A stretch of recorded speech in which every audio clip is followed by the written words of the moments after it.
دعا، تعوذ، تسمیہ اور سورۃ فاتحہ پڑھ کر آمین کہہ چکنے کے بعد قرآن مجید میں سے جو کچھ یاد ہو اس میں سے کچھ پڑھیں. پڑھنے کا ادب کیا ہے، آداب تلاوت کیا ہے؟ حضرت ام سلمہ رضی اللہ عنہا سے روایت ہے، یقطع قراءتہ آیتن آیتن، رسول اللہ صلی اللہ علیہ وسلم قرآن مجید کی ہر آیت پر توقف فرماتے. توقف کا کیا معنی ہوتا ہے؟ رک جاتے، وقفہ، پاز.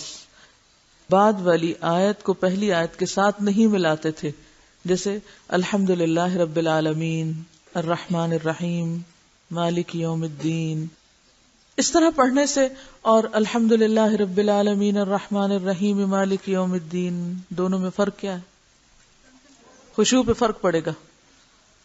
یہ بھی خشوع پیدا کرنے کی ٹپس میں سے ایک ٹپ ہے، چھپا ہوا. آزما کے دیکھیں اس کو.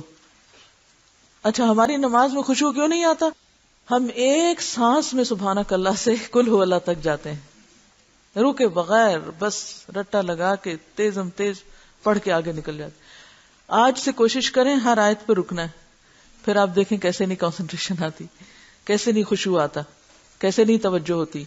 اصل میں ہم ان باریک باریک چھوٹی چھوٹی سنتوں کو جانتے نہیں، یا جانتے بھی ہیں تو بھولے ہوئے ہیں، یا جانتے ہیں تو اہمیت نہیں دیتے، اور پھر نتائج بھی ویسے نہیں نکلتے. پھر ہم سوال پہ سوال دوسروں سے کرتے ہیں، اچھا یہ کیسے پیدا ہو؟ پھر ہم سمجھتے ہیں کہ وہ کوئی ہمیں منتر ایسا بتا دیں کہ جس سے قدرتی طور پر ہمارے اندر وہ چیز آ جائے. تو یہ نہیں آ سکتی.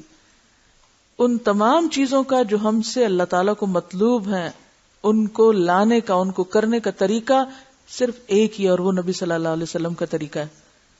جب تک اس طریقے اور پروسیس سے نہیں گزریں گے وہ مطلوبہ نتیجہ پیدا ہی نہیں ہو سکتا.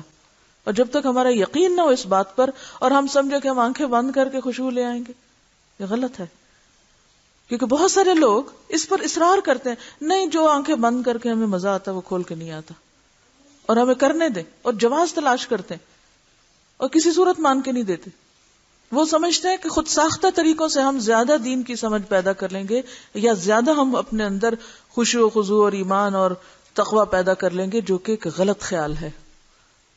وہ وقتی طور پر ہو سکتا ہے آپ کو کوئی تھوڑا بہت فائدہ ہو جائے، لیکن حقیقی فائدہ حاصل نہیں ہو سکتا. تو باریکی سے دیکھا کیجئے کہ آپ کی کس ادا میں، کس چیز میں، کہاں پر، کس طریقے سے عمل کرنے سے کیا فائدہ ہوتا ہے. تو ایک ایک یعنی چھوٹی چھوٹی چیز کو اگر ویسے ہی کیا جائے گا تو یقینی طور پر وہ سب ملے گا جو اللہ تعالیٰ نے آپ صلی اللہ علیہ وسلم اور صحابہ کرام کو دیا تھا دین کی روح یا تقوی یا فرقان میں سے. اور اگر وہ نہیں کریں گے تو وہاں تک نہیں پہنچیں گے، احسان کا درجہ نہیں نصیب ہو سکتا. دیکھیں نا، غلط راستے سے جا کے تو آپ احسان پہ پہنچنے لگے، یہ کیسے ممکن ہے؟ مذکورہ حدیث کثرت طرق کے ساتھ مروی ہے، اس مسئلے میں اس کو بنیادی حیثیت حاصل ہے. مذکورہ حدیث یعنی یہ جو اوپر حدیث بیان ہوئی ہے حضرت ام سلمہ کی، یہ کثرت طرق کے ساتھ مروی ہے، یعنی اس کے بہت سے چینز ہیں. اس مسئلہ میں اس کو بنیادی حیثیت حاصل ہے. ائمہ سلف صالحین کی ایک جماعت ہر آیت پر توقف فرماتی تھی. اب اس میں یہ کوئی حجت نہیں کہ کوئی کہے حرم کے جو امام ہیں وہ تو نہیں ایسے کرتے، بھلے نہ کریں، وہ ہمارے لیے اسوہ حسنہ ہے. نہیں، وہ اسوہ حسنہ نہیں ہے، اسوہ حسنہ ایک ہی ہے. ائمہ سلف صالحین کی ایک جماعت ہر آیت پر توقف فرماتی تھی. اگر مابعد کی آیت معنی کے لحاظ سے پہلی آیت کے ساتھ متعلق ہوتی تھی پھر بھی قطع کر کے پڑھتے تھے. تلاوت قرآن کا مسنون طریقہ یہی ہے، لیکن آج جمہور قراء اس طرح تلاوت کرنے سے گریز کرتے ہیں. کیوں؟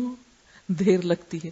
رسول اللہ صلی اللہ علیہ وسلم نے فرمایا، نمازی اپنے رب کے ساتھ سرگوشی کرتا ہے، اسے خیال کرنا چاہیے کہ وہ کس قسم کی سرگوشی کر رہا ہے. اور تم قرآن مجید اونچی آواز کے ساتھ تلاوت کر کے اپنے ساتھیوں کو اضطراب میں نہ ڈالو. جیسے تہجد میں یا نفل نماز میں ایسے مت پڑھو کہ دوسروں کو ڈسٹرب کرو. یعنی نمازی بھی ایسی اونچی آواز سے قرات نہ کرے کہ باہر والے ڈسٹرب ہوں، اور باہر والوں کو بھی نہیں ایسا کرنا چاہیے کہ نمازی ڈسٹرب ہوں. بعض لوگ قرآن پڑھتے وقت بالکل خیال نہیں کرتے کہ دوسرے لوگ ان کی آواز سے ڈسٹرب ہو رہے ہیں. یہ تو سرگوشی ہے. اور سرگوشی اونچی آواز میں کرتے ہیں. کیسے کرتے ہیں سرگوشی؟ کریں ایک دوسرے کو اب یہ دیکھیں ایک خوبصورت سی فیلنگ ہے، لیکن اس میں کسی دوسرے کو کوئی ڈسٹربنس نہیں ہے. یہی طریقہ ہے مسنون. لیکن وہ سارے شروع ہو جائے مقتدی تو پھر وہی ہوگا نا جو آپ صلی اللہ علیہ وسلم فرمائے کہ یہ کون ایسا کر رہا تھا کہ مجھ پہ پڑھانا بھاری ہو گیا.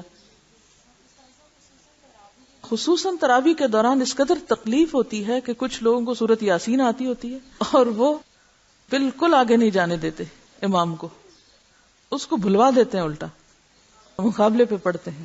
وہ بتانا جو ہے مجھے آتا ہے. یہ رسول اللہ صلی اللہ علیہ وسلم نے فرمایا نمازی اپنے رب کے ساتھ سرگوشی کرتا ہے، اسے خیال کرنا چاہیے کہ وہ کس قسم کی سرگوشی کر رہا ہے.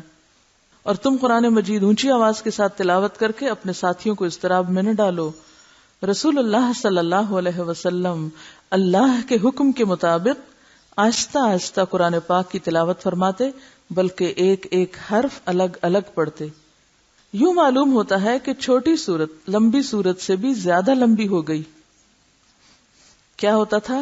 یوں معلوم ہوتا کہ چھوٹی سورت لمبی سورت سے بھی لمبی ہو گئی. چنانچہ آپ کا ارشاد ہے کہ حافظ قرآن کو کہا جائے گا تم قرآن پڑھتے جاؤ اور جنت کی سیڑھیاں چڑھتے جاؤ. جس طرح دنیا میں آہستہ آہستہ پڑھا کرتے تھے اس طرح پڑھتے چلو. تمہاری منزل وہاں ہے جہاں تمہارا قرآن پڑھنا ختم ہوگا. لیکن دنیا میں حافظ حضرات کیسے پڑھتے ہیں؟ جلدی سے جلدی ختم ہو تاکہ فارغ ہو.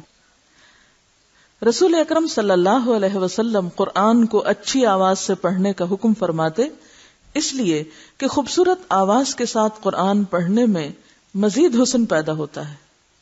یعنی قرآن پاک اور زیادہ اچھی طرح سمجھ آتا ہے، زیادہ خوبصورت لگنے لگتا ہے، قرآن پر اور زیادہ پیار آنے لگتا ہے. حضرت عقبہ بن عامر رضی اللہ عنہ فرماتے ہیں اللہ کی کتاب کا علم حاصل کرو، اس کو ذہن میں محفوظ کرو اور اسے خوبصورت آواز سے پڑھو. مجھے اس ذات کی قسم جس کے ہاتھ میں میری جان ہے، اونٹ کے گھٹنوں کی رسی اگر کھول دی جائے تو وہ اتنی تیزی سے نہیں بھاگتا جتنا تیزی سے قرآن پاک حافظے سے نکل جاتا ہے. اس لیے بہت ضروری ہے کہ جو کچھ آپ اس وقت حفظ فرما رہے ہیں اس کو نمازوں میں دہراتے رہیں تاکہ وہ ساری زندگی یاد رہے، بھولنے نہ پائے. اور قرآن کو یاد رکھنے کا بہترین طریقہ یہی ہے کہ نماز میں انسان اس کو دہرائے. جو حصہ آپ نمازوں میں پڑھتے رہیں گے وہ کبھی نہیں بھولے گا، وہ زیادہ زیادہ پختہ ہو جائے گا. اب اس میں آپ خود ترتیب کر سکتے ہیں، ظہر میں کیا پڑھوں، عصر میں کیا پڑھوں، مغرب میں، عشاء میں. اور اس کے علاوہ اگر زیادہ یاد ہے تو اس مہینے میں کیا پڑھوں، اس میں کیا پڑھوں، پورے سال کا آپ پلانر بنا لیں. جو لوگ حفاظ ہیں عام طور پر ان کو یاد رکھنا ایک بوجھ لگتا ہے اور وہ خوف زدہ رہتے ہیں کہ بھول جائے گا، اور پھر سارا تو ایک دن میں نہیں پڑھ سکتے، یہ سارا ایک مہینے میں نہیں پڑھ سکتے. تو ایسی صورت میں آپ سال بھر پہ ڈیوائیڈ کر لیں کہ مثلاً اس مہینے میں مجھے یہ پارے پکے کرنے اور دن بھر کی نماز میں پڑھنا، اس مہینے میں یہ کرنا. اس میں سال کا پلانر بنا لیں، پھر مہینے کا بنا لیں، پھر ہفتے کا بنا لیں، پھر دن کا بنا لیں. تو صرف ایک دفعہ اپنے پاس اپنا پرسنل چارٹ بنا کے رکھ لیں اور تھوڑی سی اس کی پابندی کریں تو آپ دیکھیں گے کہ انشاءاللہ قرآن آپ کے پاس ہی رہے گا، کہیں نہیں جائے گا. اور اگر آپ نے نہیں اس کو پکڑا چلا جائے گا. اور یہ صرف حفظ کے لیے نہیں ہے، یہ اور کس کے لیے؟ علم حاصل کرو، ذہن میں محفوظ رکھو اور خوبصورت آواز سے پڑھو. یہ تجوید سے پڑھنے کے لیے بھی ہے اور معنی اور فہم اور تمام چیزوں کے لیے.